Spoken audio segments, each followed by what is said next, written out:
Di sebuah negeri yang dulunya begitu makmur, tempat ladang-ladang hijau membentang dan hujan turun dengan setia, manusia perlahan-lahan melupakan siapa sumber kehidupan mereka. Negeri itu bukan miskin harta, bukan pula kekurangan ilmu, tetapi miskin rasa takut kepada Allah.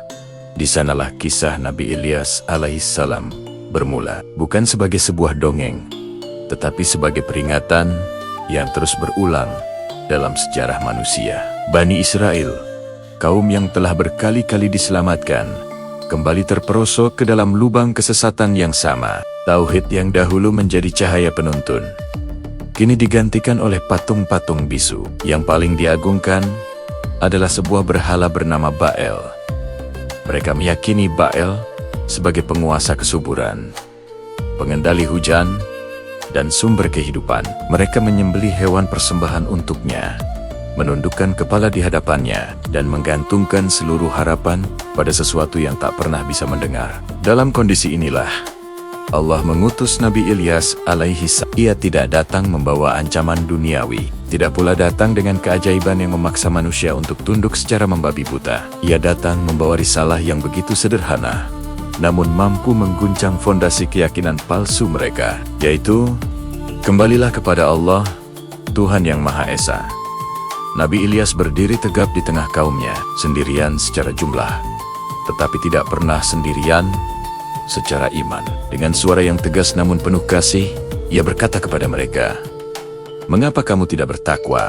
Ia menjelaskan bahwa apa yang mereka sembah itu tidak memiliki kuasa apapun, bahwa patung yang mereka agungkan hanyalah benda mati yang dibuat oleh tangan mereka sendiri.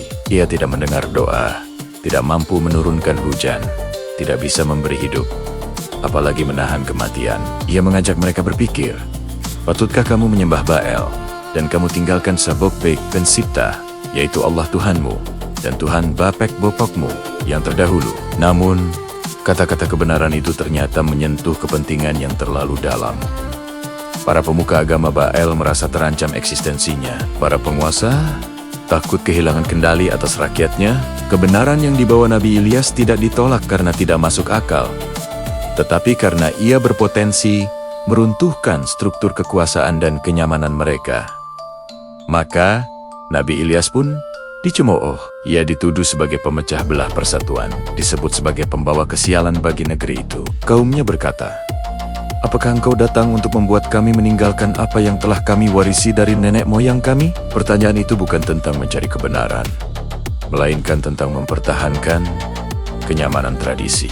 Hari berganti hari, Nabi Ilyas terus berdakwah tanpa kenal lelah. Ia berbicara di pasar, di ladang, bahkan di dekat tempat-tempat ibadah mereka. Ia terus mengingatkan bahwa segala nikmat yang mereka rasakan selama ini, kesuburan tanah dan air yang melimpah, semua itu bukan berasal dari Baal, melainkan murni karunia dari Allah. Ia mengajak mereka untuk menggunakan akal, bukan sekadar mengikuti tradisi buta. Namun, mayoritas dari mereka tetap berpaling.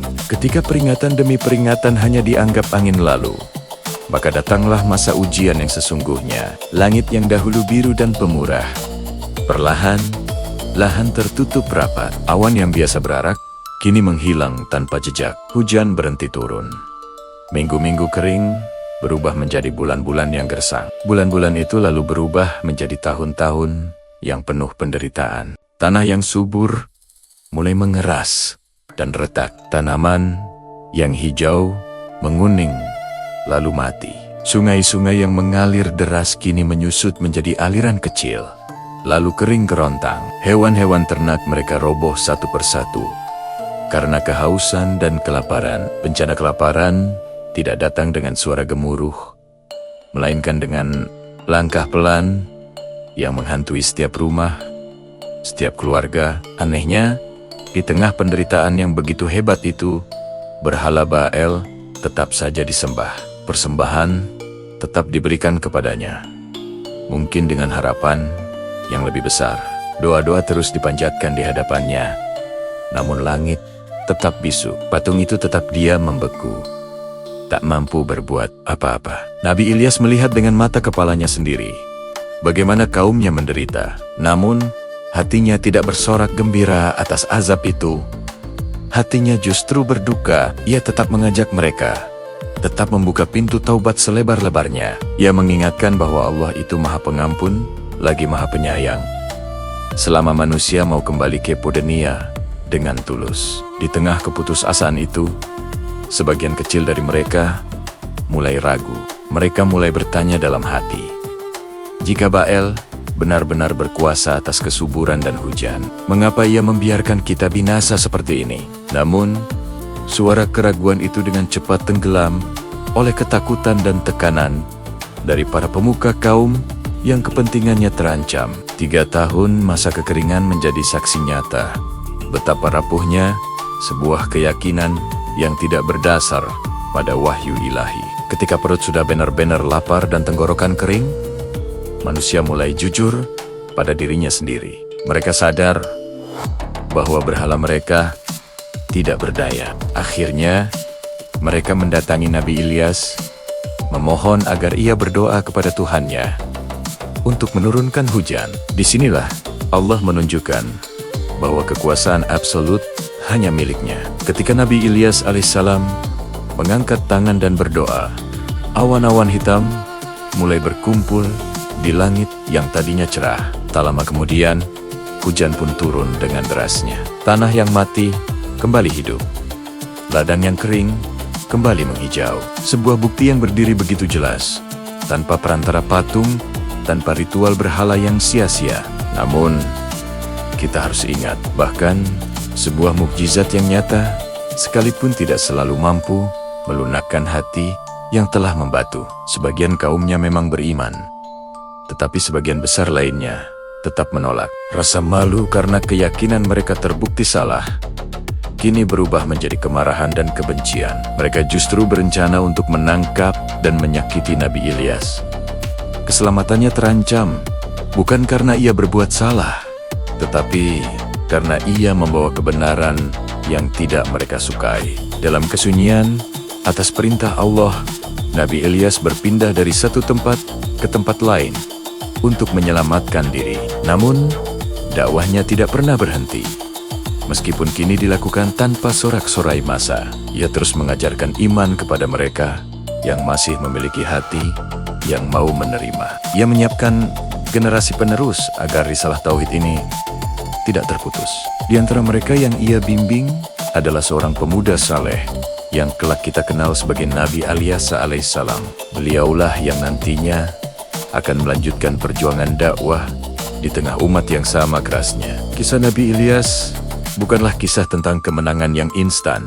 Ini adalah kisah tentang kesabaran yang tak bertepi, tentang bagaimana berdiri tegak di atas kebenaran ketika semua orang di sekelilingmu memilih untuk berlutut pada kebatilan. Ini adalah pelajaran tentang keyakinan bahwa tugas seorang pembawa risalah bukanlah mengubah hasil akhir, karena itu adalah kuasa Allah. Tugasnya adalah menyampaikan kebenaran dengan cara terbaik. Nama Nabi Ilyas tidak diabadikan dalam bentuk istana megah atau kerajaan yang luas. Namanya hidup abadi di dalam ayat-ayat suci Al-Quran, dalam doa-doa orang beriman, dan dalam sebuah pelajaran yang tak akan pernah lekang oleh waktu, bahwa penyembahan kepada selain Allah, apapun bentuknya, pada akhirnya hanya akan membawa kekeringan, baik kekeringan di muka bumi maupun kekeringan di dalam hati manusia. Dan ketika kisah ini selesai kita ceritakan, pesannya tidak berhenti di masa lalu. Ia terus bergaung hingga ke zaman kita sekarang. Karena berhala tidak selalu berbentuk patung dari batu atau kayu. Terkadang, ia bernama kekuasaan yang kita puja. Terkadang, ia bernama kekayaan yang kita kejar mati-matian. Atau bahkan, ia bernama ego dan hawa nafsu yang kita turuti tanpa batas. Seperti kaum Nabi Ilyas, kita sebagai manusia modern pun seringkali lupa siapa sesungguhnya yang memberi kita kehidupan, udara untuk bernapas, dan rezeki untuk bertahan hidup. Dan seperti Nabi Ilyas, kebenaran akan selalu hadir, meski terkadang terasa sendirian dan terasingkan, menunggu siapa saja di antara kita yang masih mau mendengar dan membuka hati. Terima kasih sudah menyimak hingga akhir. Jangan lupa untuk subscribe, agar kita bisa belajar bersama dari kisah-kisah penuh hikmah lainnya. Sampai jumpa di video berikutnya.